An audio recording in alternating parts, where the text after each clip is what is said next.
I read 20 books in October and I DNF'd 2. Let me tell you all about them.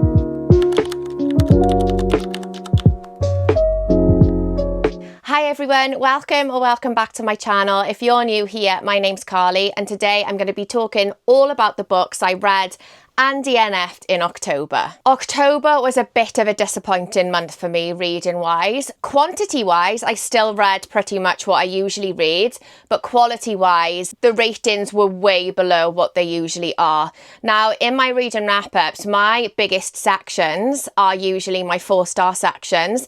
I'm a 4-star girly. If I enjoyed it and I couldn't really fault much of it, then it's going to be a 4-star. But this month, unfortunately, my biggest section is the 3-star section. I did have some hidden gems though, which I'm so excited to talk to you about. And to be honest, I'm just really excited to talk to you about all the books I read in October because you guys are the only ones that I talk to in depth about all the books I've read. At the end of last month, I think it was, I posted my spooky season TBR and I know exactly what the next question is going to be. Did I stick to my spooky season TBR? No, I didn't. Did I go rogue and read books that weren't on my spooky season TBR? Of course I did, but I did still read 9, I think, from my spooky season TBR. This is the joys of being a mood reader, and because I was bordering on a slump for pretty much the whole month, I had to just pick up whatever I fancied. And yeah, the spooky season TBR got left in the dust a little bit. I think there was over 20 in that video and I've read 9. I mean, 9's better than none. As always, we're going to start with the DNFs, we're going to start with the negatives, and then we're going to work our way all the way up to my favourite reads of the month. I did actually have 1 5-star read in October. I do feel like that book saved the reading month for me a little bit, and I'm so excited to tell you about it because I have not seen anybody talk about it ever. So that's exciting at least. And I'm going to leave the intro there and dive straight into the books because we have got 22 books to talk about. I best roll my sleeves up. Starting off with The Black Farm by Elias Witherow, which I DNF'd pretty early on, to be honest. I think I got about a third of the way into it. So I think I read about 100 pages and it's about a 300-page book. And I actually read this as part of a reading vlog where I decided to do a spooky reading vlog, picking 3 of the darkest horror books that people had been talking about, saying like they're pitch black. And I thought, right, I'm going to go for full trauma vibes and do a reading vlog. I have actually ended up doing this a little bit backwards because my reading vlog will be going up on Tuesday. So yeah, in 2 days time, you'll actually see the reading vlog and you'll be able to see like my reactions and everything to the books. This was one of those books, and honestly, if I hadn't been reading it for the reading vlog, I probably would have DNF'd it sooner. So this follows the story of a married couple called, can't even remember their names, Nick and Jess. And they decide to take their own lives after losing their child. So immediately you've got massive trigger warnings there. I mean, to be honest, I'm saying that this book has literally got every single trigger warning under the sun. Even in the 100 pages that I read, it is very dark and I will give it that. So they end up taking their own lives, and instead of getting the kind of like peaceful release of death that they were craving, they end up at the Black Farm, which is like this hellish purgatory type place where absolutely horrendous things happen. So the reason I DNF'd it is because it was just an absolute gore fest, which again I usually love, but I feel like this was just gory and graphic and shocking just for the sake of it. And in my opinion, there was absolutely no plot. So yeah, for the 100 pages I read, it was disgusting. I'm finding it really hard to describe this book because I guess it kind of did what it's been marketed to do, but it just wasn't my cup of tea at all. And I just thought, oh, do you know what? I just can't read this. It's disgusting. Like, it is actually disgusting. So yeah, I just gave up and protected my eyeballs from reading anymore. And my only other DNF was The Starving Saints by Caitlin Starling. And on paper, this book should have been right up my street. It has been described as being about medieval lesbian cannibals, and I was like, oh yes, can't bloody wait. and I decided to do it on audio. I got to 30% and honestly, I didn't have a bloody clue what was going on. Like, I couldn't even tell you what happened. I didn't even not like it. I just didn't have a clue what was going on. I didn't know who the characters were. I didn't know what was happening. And I was just stood there like making my cakes thinking I am so confused. So in the blurb, it actually says it's a transfixing fever dream of medieval horror following 3 women in a besieged castle that descends ravenously into madness under the spell of mysterious godlike visitors. And to be honest, I feel like the blurb in itself is a little bit confusing, and the fever dream description is really spot on. And I think, me personally, I struggle quite a lot with fever dreamy type books, especially when I'm busy and I have got the attention span of an ant. Because when they're fever dreamy and a bit whimsical, I'm like, I haven't got a clue what's going on. So yeah, I gave up with that one. Right, next up, we have got my first ever 1-star rating. Now, I have always said in the past, I will never rate a book 1 star because if it's that bad, I would just DNF it. Well, this book broke the mold, didn't it? Drum roll, please. The Intruder by Freida McFadden. Now, initially, I actually rated this book 2 stars, but the more I sat on it, the more I was getting really, really angry at how bad it was. And I was like, no, it doesn't even deserve a 2 star. So I dropped it down to a 1 star. I have heard so many good things about this book and I got sucked into the hype. And do you know what? I feel like, if anything, this month has taught me I need to just stay in my own lane and read the books that I want to read instead of getting sucked into hype, because it happens nearly every time. I get sucked into these massively hyped books and 9 times out of 10, I don't enjoy them. It's about a girl called Casey she's living in this cabin. It's got a wintry setting. There's a storm coming and Casey is like trying to prepare herself for the storm. While she's doing that, she finds a girl in her shed that's covered in blood. I think she's got a weapon with her as well. I can't remember. And of course, the logical thing to do is to welcome a stranger into your house that's covered in blood. And that's what she does. You've got another dual timeline that's like a historic timeline. And that's all I'm going to say. I honestly can't even bring myself to talk too much about this because it was ridiculous. It was so ridiculous that it made me angry for days after I'd finished it. Angry because I'd wasted money buying it. And you know what? I am not the type of person to bash books at all. I will always give my honest opinions. If I didn't like anything, I'll tell you why I didn't like it. But this book made me mad. So yeah, my first ever 1-star rating. And I honestly think that I read a different book to everybody else that has rated it like 5 stars. Right, next up is my only 2-star read of the month, and I actually cannot believe that this book only ended up being a 2-star rating for me. Brother by Ania Ahlborn. So this was another book that was part of my spooky reading vlog, and it was my in-person book club pick and my online book club pick. So as part of my reading vlog, I've actually got the reviews and thoughts of my in-person book clubbers as well. So I'll add that to the end of the reading vlog because it is so interesting to see what other people thought of it. So this book follows the story of Michael, is the main character called Michael, and he lives with his family, and his family are serial killers and cannibals. So it kind of gives like Texas Chainsaw Massacre vibes. Michael feels like the odd one out of the family. He doesn't feel like he fits in at all, and he's desperately trying to find a way out. Michael's brother, Reb, is horrible to him. To be honest, the whole family's horrible to him, but particularly his brother Reb. So you've got like the bullying element of that, and yeah, just extremely unhinged and very dysfunctional family dynamics. I went into it expecting a cannibalistic gore fest, and what I got was a snore fest. I found this book so slow. It is very character driven, and I'm more of a plot-driven kind of girly. I don't mind character-driven books if the character in the book is someone I'm interested in. I wasn't interested in any of the characters in this book. I found them all to be a little bit beige. So when you've got a very character-driven book and you don't really care about any of the characters, it is very hard to stay invested. It is very well written, in my opinion, but it just wasn't for me. It was just boring. I just found it very beige. So yeah, that was a massive disappointment. Right, well, on to the 3-star reads now, starting with House of Monstrous Women by Daphne Fama. I think that's how you say it. So this book has been described as being like a gothic horror set in the Philippines. It is set in the 1980s, so we've got kind of like the nostalgia of that. I was a 1980s baby. It follows the story of our main character who ends up going to this house. And to cut a very long story short, she has been promised a prize if she can survive the night in this house. Now, the house is haunted.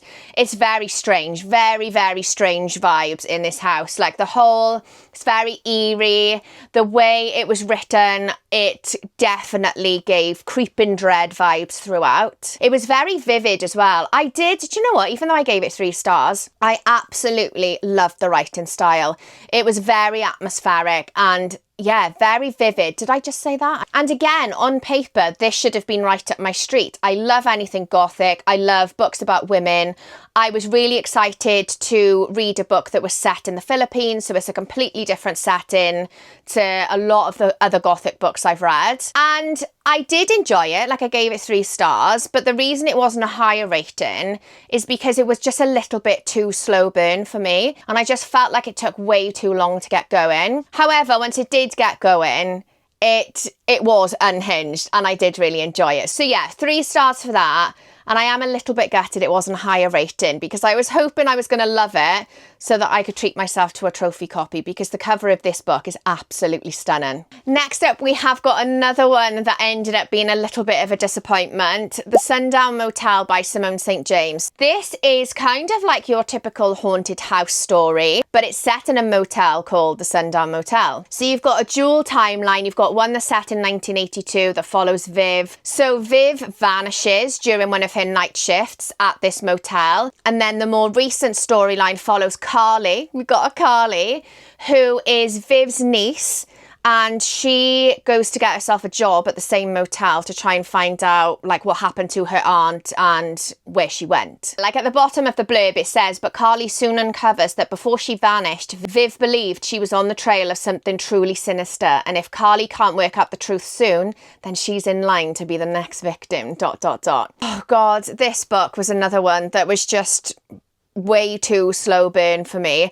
I actually found it a little bit boring in places, just not as spooky as I was hoping it was going to be. I do feel like there's going to be a bit of a running theme with my thoughts on most of these 3-star reads, so I'm not going to repeat myself. I'm just going to try and go through them as quick as possible so that I can actually get to the books that I enjoyed in October. So my next 3-star read was The Ghost Woods by CJ Cooke. And I am a massive CJ Cooke fan. If you have seen some of my other videos, you will know that 2 of my favourite books are by CJ Cooke. The Last Witch and The Book of Witching were 5-star reads for me.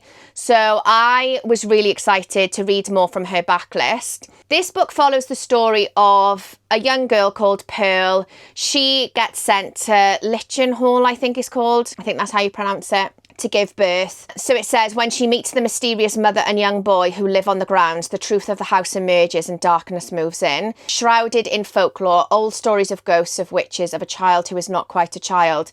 So again, I went into it expecting it to be witchy and ghosty, and it was more about the women who had been sent to this house to give birth. So it kind of gave Witchcraft for Wayward Girls vibes by Grady Hendrix. So set in 1965. So back in those days, if you ended up pregnant out of wedlock, it was like a huge shame on the family. And more often than not, these young girls were sent to a home or something to give birth in secret. The babies would be given up for adoption and then they would return home to carry on with their lives as if nothing had happened. And I do feel like that was the majority of the story, and there was very little about the folklore and the witches and the ghosts. So yeah, it wasn't awful. Would I recommend it?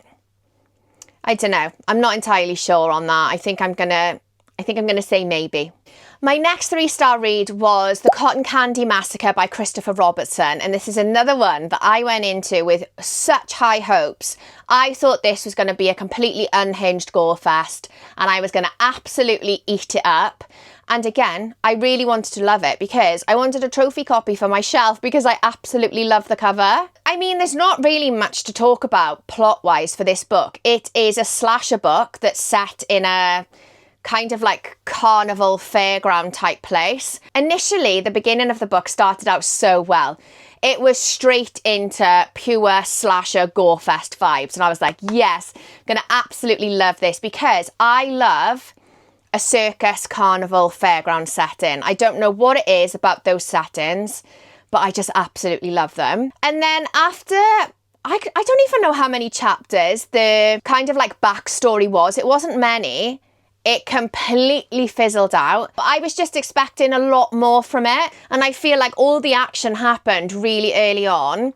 And in my opinion, I think this would have been better as a short, snappy, extreme horror book of about 100 pages instead of, I think this was, oh, hang on.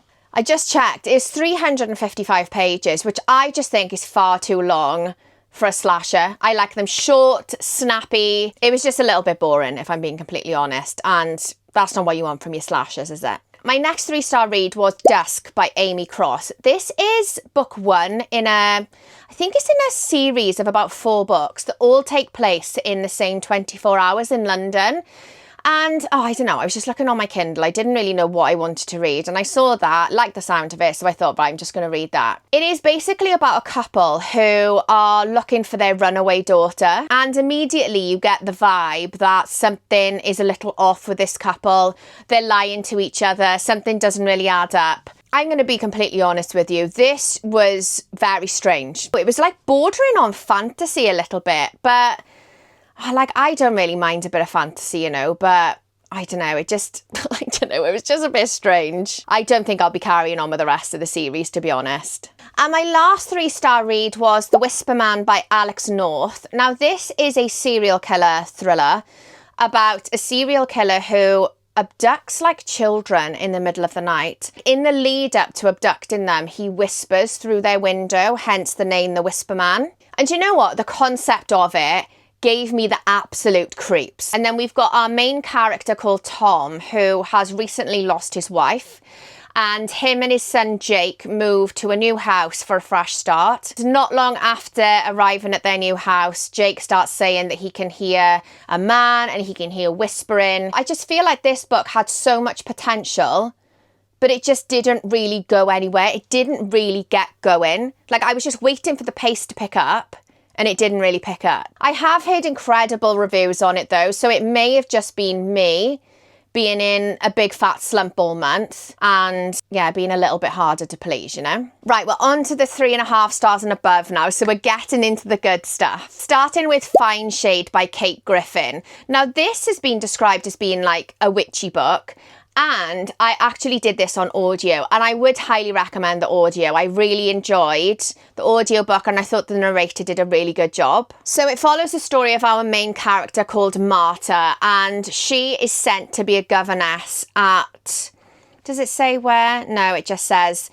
to join the Pritchards' ancient and crumbling house. Oh, Fyneshade, obviously, because it's the title of the book. What an idiot. But it says, all is not well at Fyneshade. Marta's pupil, little Grace, can be taught nothing, and Marta takes no comfort from the silent servants who will not meet her eye. So none of the servants like her. The master of the house, if you will, is absent, and Marta has been there ages, and she still hasn't seen any sight of him. And it's all very strange, very mysterious. The usual setting in these types of books. It has definitely got witchy undertones. So Martha's grandmother, guided by the dark gift taught to her by her grandmother, she has made her own plans, and it will take more than a family riven by murderous secrets to stop her. So I am not going to say any more than that. I like to keep my channel spoiler free, but all I will say is this book would have been a 5-star read had it been a little bit more unhinged. That's all I'm going to say, because I did really enjoy it, but for me, Marta held back a little bit and I wanted her to go full-blown feral. My next 3.5-star read was The Women of Wild Hill by Kirsten Miller. Is it Kirsten Miller or Kirsten Miller? I can't actually remember how you pronounce the name. So this is the same author as, what was the other book of hers that I read? The Change. So that book, I actually gave that book 3 stars, I think, but that was more because I just felt like it was far too long. It was very long. This book actually gave very similar vibes to The Change, but it was a little bit shorter, and it actually had some of the same characters in it as well, which I picked up. I did this one on audio as well. And while I was listening to it, I was like, that character was in The Change. So I did quite like that crossover. So it's kind of like a modern day witchy book. And like The Change, it follows the story of 3 different women who all have their different gifts. It's all about like the different generations and the ancestors that used to live in Wild Hill. And basically it's all about these 3 women and their plan to take down all these powerful men that definitely deserve to be taken down. And that's all I'm going to say. Like I said, I really like the crossover with The Change. And overall, I did really like it. For me, this is my 3rd Kirsten Miller. Is it Kirsten? Right, let me just check because I haven't actually got a copy of this. So, well, it says Kirsten. It's spelt Kirsten, but I don't know if she pronounces it Kirsten. Anyway, I'm waffling. Like I said, I read The Change. I gave it 3 stars. I also read and DNF'd Lula Dean's Little Library of Banned Books. And I just think that maybe this author and her writing style isn't necessarily my cup of tea. And my last 3.5-star read was my 3rd book that I read for my spooky reading vlog, The Exorcist House Genesis by Nick Roberts. Now, this book is actually available on Kindle Unlimited. And I had actually put off reading this book for a year because I was so terrified after reading the first book that I had to sleep with my bedroom light on for 2 nights. So if you haven't watched my 27,000 other videos talking about the first book, which is just called The Exorcist House, it basically follows the story of Daniel, who, along with his wife and teenage daughter, they move to this rustic farmhouse in West Virginia. They fall head over heels in love with this farmhouse until they go down into the basement and they find this hidden room. And in the room, they find a well that has been boarded up, and they can smell like this sulphur smell. There's crucifixes in the room, and you know what? It's just giving huge red flag vibes, like get out of that farmhouse immediately vibes, you know? There's rumours that the previous owner of the house was an exorcist, and yeah, it was just very creepy vibes. And for some reason, it absolutely terrified me. It really got under my skin. I loved Nick Roberts' writing style, so I couldn't wait to get into this. And I did enjoy it. So it kind of follows on from where the old book left off. It fast forwards a couple of years. I don't want to say too much about this book because it's going to spoil the first book. So I'm going to be very careful about what I say. But it does fast forward a couple of years. And again, it just follows Daniel and his family. They have abandoned the rustic farmhouse, which is probably the most sensible decision. However, Daniel's brother is not as sensible, and he's decided to buy the farmhouse. So Daniel's brother Adam, he wants to purchase the exorcist's former property and stage an Amityville-inspired haunting to profit from the story. He wants to profit from the whole haunted house vibes. And to be honest, he has immediately bitten off more than he can chew. So you've got that. And I tell you what else I really loved about this book. You've got more backstory of the original owner, who was the exorcist. His name was Merle Blatty? So you get a lot of his past story, which is set in 1967. And the kind of like current day storyline is set in the 1990s. And I absolutely loved both of those settings. So yeah, you get a lot more story about Merle and his son and his wife. And that's all I'm going to say. I did really enjoy it. And there was a few times where I was creeped out. However, I didn't need my nightlight. It didn't scare me anywhere near as much as the first book scared me. I don't know if it's just because I've become more of a seasoned horror reader in the year since I read the first one, but still a solid 3.5-star read, and I would still recommend. And I am still definitely going to read the 3rd book in the series, which is called The Resurrection, or just Resurrection, I think. Right, on to my 3.75 star ratings. I've got 2 3.75 stars, and then we're on to the 4 stars and above. So starting with 80s Ghosts by V.S. Lawrence. I think I have previously spoken about this book before on my haunted house video, I think. So this book is basically your typical haunted house story, but it is set in a school. Follows the story of Chrissy. She has like this ghost hunting vlog. So there's her and 2 other members of her team, and they have this ghost hunting vlog where they go to these places and investigate hauntings and stuff. But the vlog isn't doing very well, and on the brink of having to shut the whole operation down, Chrissy gets sent an email asking if her and her team would like to come and investigate this school that burned down in the 80s. Yeah, so Merlin High. It burned down in the 80s, and apparently it's like really haunted. So Chrissy manages to convince the other 2 members of the team. They make the long trip. I want to say the trip's about 8 hours. And as soon as they get there, strange things start happening. So one of the other team members starts acting very strange. Chrissy starts having the most horrendous and very vivid nightmares. This kind of gave Blair Witch vibes a little bit, because I'm not going to give away any spoilers, but there's some scenes where they're in the school and they just leave their cameras rolling and they haven't got a clue like what they filmed. And then they go back to the hotel where they're staying and they start looking. So it's kind of like found footage vibes. And you also have the 80s nostalgia, because you get the flashbacks of the school in the 80s as well, which I absolutely loved, again, because I was an 80s baby. I had a thoroughly enjoyable time while I was reading it, and I would highly recommend. And my only other 3.75 star rating was for Behind a Locked Door by Sarah A. Denzel. I think that's what the title is. So this is a thriller, and I did it on audio again. Highly recommend the audio. I really, really enjoyed it. And it kicks off very early on, like from the start. It hooks you straight in. So it's about our main character called Lucy, who goes with her son to visit one of her old friends. And while she's there visiting her friend, she hears the sound of a baby crying coming from the basement. And she's like, hang on a second, like, am I hearing things? I can't remember what the friend's name is now, but she says to her friend, why is there a baby crying? Like what's going on?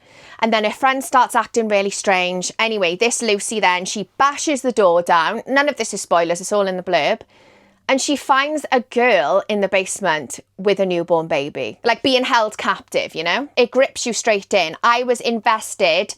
As soon as that happened, I was like, oh my God, like what's happened to this girl? What's happened to Lucy's friend? Like, why has she done it? And it's all about uncovering the mystery behind the girl, the baby, what her friend has done and why. And yeah, that's all I'm going to say. I really, really enjoyed it. And the only reason it wasn't a higher rating is because I found it to be very predictable. It's not always a bad thing for books to be predictable. I'd rather that than absolutely ridiculous twists. Freida McFadden. I don't know. I think it was probably just the slumpy mood I was in throughout the whole month. I just wanted something to blow me away. And it didn't blow me away with the twists, but I would still recommend it, and I still enjoyed it overall. Right, we're on to the 4-star ratings now. So I had 2 4-star ratings, starting with The Unravelling of Mary Reddish by David Whitfield. So this is set in 1827, and it is set in an asylum, which is one of my favourite settings for a book. I think I have said this on my channel previously. I love a historical asylum setting. So it follows the story of Mary Reddish, who finds herself locked away in an asylum after she has refused her employer's advances. I mean, it's the same old story, isn't it? So her employer comes on to her. She says no because he's got a wife, and she just says no, that should be enough. And because he is so outraged that she's refused him, he ends up convincing the doctors and whatever to lock her away in the asylum. So you've got Mary's POV and storyline, and then you've got another storyline which follows 2 of the people. So the asylum's matron and director, who are a married couple called Anne and Thomas. They are very conflicted about the inhumane treatments that are being carried out in the asylum. And yeah, like at the bottom of the blurb, it says, as Mary forms an unlikely alliance with a fellow patient, she finds herself at the centre of a battle between compassion and cruelty that will determine the course of her life and the future of the asylum itself. And that's all I'm going to say about the plot, really. It is, do you know what? It's actually so sad. And some of the scenes in this book are absolutely horrendous. Like the way these women were treated,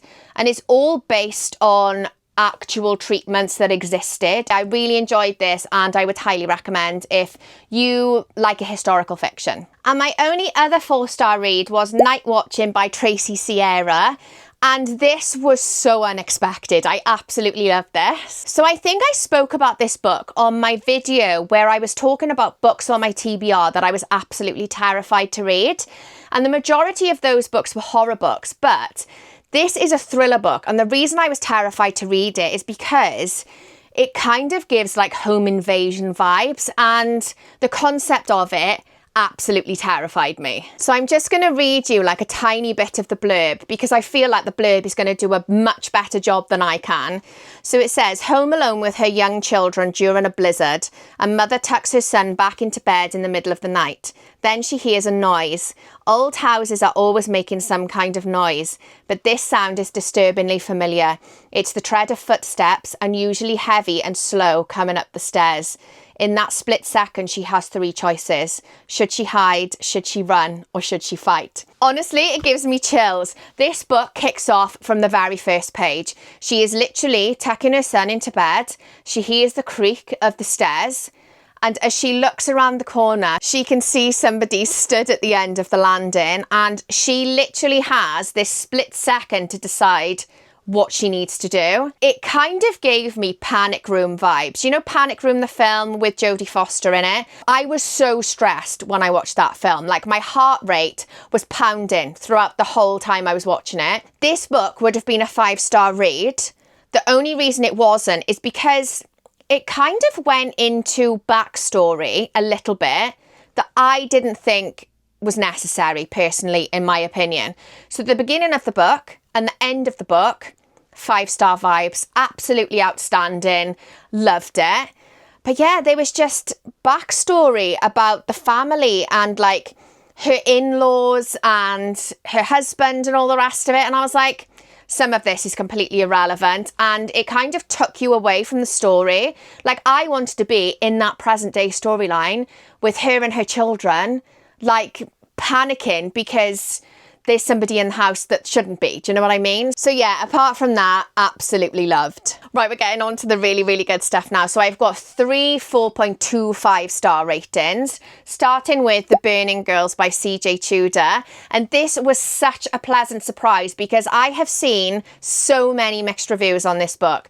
I added it to my spooky season TBR, and then as soon as I added it, all I saw was mixed reviews on it, and I was like, oh, starting to regret it. But I thought, no, I'm going to go into it, make my own mind up, and I really, really enjoyed it. So this has, again, I'm just going to read you like the top 3 sentences of the blurb. It says, 500 years ago, 8 martyrs burned. 30 years ago, 2 teenagers vanished. 2 months ago, a vicar died mysteriously. Welcome to Chapel Croft. So you've kind of got like 3 separate storylines all relating to this chapel. And then you've got a present day storyline which follows the new vicar and their teenage daughter. Strange things start happening. Like the teenage daughter can see burning girls. There's threatening messages. Like it's all very mysterious. And honestly, I absolutely loved it. I loved every single storyline. I was thoroughly invested in the mystery of it all. The only reason it wasn't a higher rating is because, again, I guessed the twist. Like, am I just good at guessing twists now? I think my only other slight negative, if I'm being very, very picky, is that it's like 400 pages, and I don't think it really needed to be 400 pages. But apart from that, I really enjoyed it, and I am really looking forward to reading more by CJ Tudor. My next 4.25-star rating was for Ein Hallow by Tim McGregor, and oh my god, I absolutely loved this. This book wasn't what I was expecting it to be. So it is set on the Orkney Islands in 1797. And it is kind of about Frankenstein. So it is about Victor Frankenstein. And it is also about a woman called Agnes, who she's a wife. She has 4 children. And it's about her day-to-day life on the Orkney Islands. This is such a short book. I really don't want to say too much more about the plot. But it is, oh my god, it is so atmospheric. I literally felt like I was on those islands. Like, I could smell the sea air. Like, I felt like I was there. This ended up going in a completely different direction that I really wasn't expecting. And it's actually quite dark. I would highly recommend if you love historical fiction and you love the story of Frankenstein, because it was so good. And then my last 4.25 star rating was for The Cornish Witch by Elena Collins. And this is another one that was so unexpected. Like, I didn't expect this to be as good as it was. So I've actually read one other book by Elena Collins. I've read The Witch's Tree, which I did really enjoy. I think I gave it 3.5 stars. Just because it was like a dual timeline book and I much preferred the historical timeline over the present day timeline. This is another dual timeline book, but I really enjoyed both timelines. So it follows the story of our main character called Megan, and to cut a very long story short, she ends up in Cornwall after her father has received a letter all about like a secret from his past. So she goes to Cornwall to kind of like investigate this secret.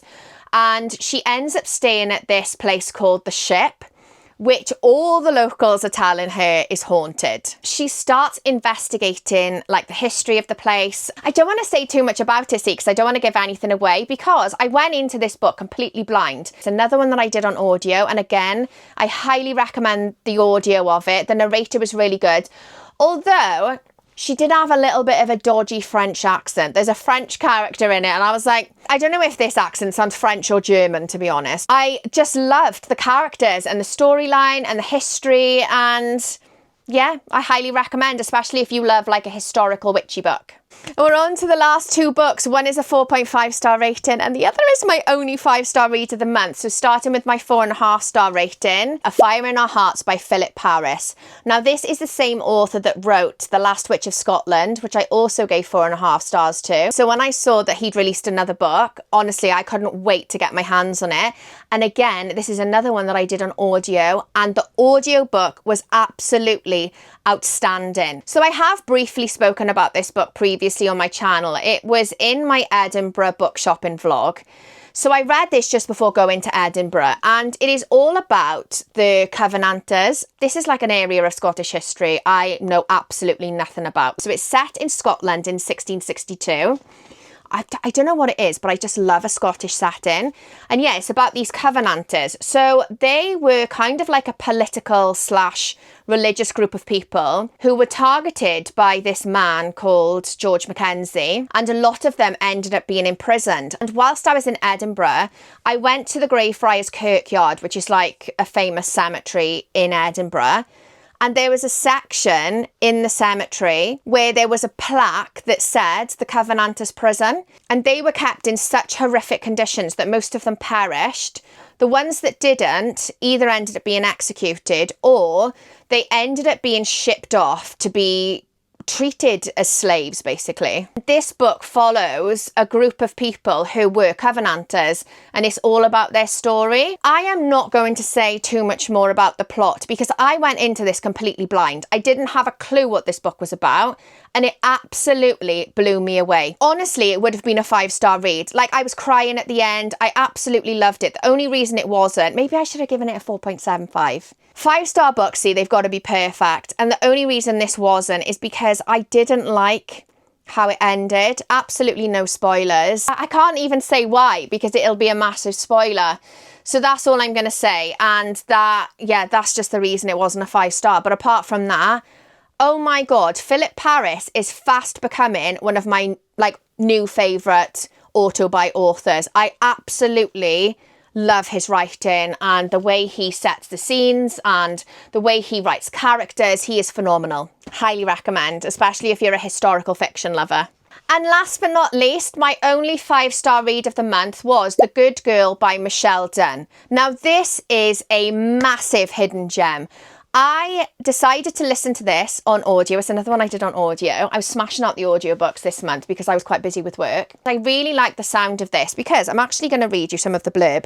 I haven't got my physical copy yet. So it says, would you know a serial killer if you met one? What if she served your coffee every day? Grace Murphy doesn't seem like the type of woman who'd have a man cable tied to a chair, slowly dying in her house. She keeps herself to herself and goes through life relatively unnoticed, working as a barista and caring for her sister, providing her with the most wholesome meals and a clean home, things they never had as children. I went into this expecting it to be like Kitty Collins vibes, like How to Kill Men and Get Away with It vibes. Like I thought it was going to be light-hearted, female serial killer, unhinged, a bit of fun, dark humour. This book was far from that. It was so dark.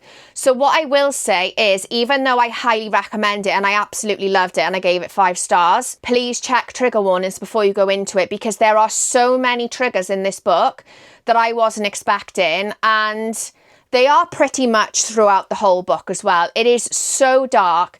It is so disturbing. It is so sad. But all those things are what made it such an incredible book. You just get like Grace's day-to-day life in the present day, and then you get flashbacks to her and her sister's childhood, which was absolutely horrendous. I cannot believe I have not heard anybody talk about this book ever. I haven't stopped thinking about it since I finished it. Like, it has been on my mind since the second that audiobook finished. I honestly cannot recommend this book enough. It is so good, so heartbreaking. I just loved everything about it. Cannot recommend it enough. 10 out of 10. Loved it. And yeah, that brings me to the end of my October reading wrap up. I feel like this video has been quite long. I have no idea how long it's going to end up being. So if you've stuck with me to this point, then you deserve a medal. Well done. Do you know what? Overall, I do feel like I did have a bit of a beige reading month. Like, I just had so many 3 stars and so many disappointments. But the hidden gems and the 5-star read definitely made up for it. I haven't actually got a planned TBR yet for November. I don't know if I've left it a little bit late now, but what I was planning on doing was revamping my little gumball machine. So inside here, I don't know if you can see, there's little bits of paper inside these little balls. And I did this to be a TBR gumball machine, and what I did was I wrote books on there. But because I'm such a mood reader, like when it came to choosing a book, I mean, they're still in there. I opened them, looked at the book, and I was like, nah, I'm not reading that. So my plan is to empty them all out. I may actually vlog doing it, like creating it, and replace the pieces of paper with actual books on and just use prompts. So that way I'm still a little bit more in control of my planned TBR. Do you know what I mean? Maybe pick 6 to 8 prompts out of the TBR gumball machine each month. I also want to involve you guys as well. So basically I want you guys to recommend books that you think I will love and books that you have loved as well. So that I think one of the prompts is get your subscribers to choose your book. What I'll do is write down all of the books that you suggest, and I'll put those into a separate jar so I can choose out of there. I don't know the best way to do it though. Shall I do like a community post so that I can just go through the comments then if you comment like your favourite books? I don't know. If anybody's got any suggestions, then let me know, because I think I'm going to start doing that. Do like monthly TBR videos as well, and like start it as like a little bit of a series where I choose some prompts, get a recommendation from you guys as well, and maybe like get one of my friends or one of my boys to choose a book for me as well. But then I still have space to mood read as well, because I definitely need that. Otherwise I will absolutely lose the plot. So that's the plans anyway. I really hope you've enjoyed watching this video, and I hope you've managed to get some inspiration for your own reading lists. Please let me know if you've read any of the books in this video, if you agree or disagree with what I thought of them. If you did enjoy, please don't forget to hit that little subscribe button below. I would absolutely love it if you decided to stick around. And yeah, I'm going to stop waffling now, and I'll catch you all next time.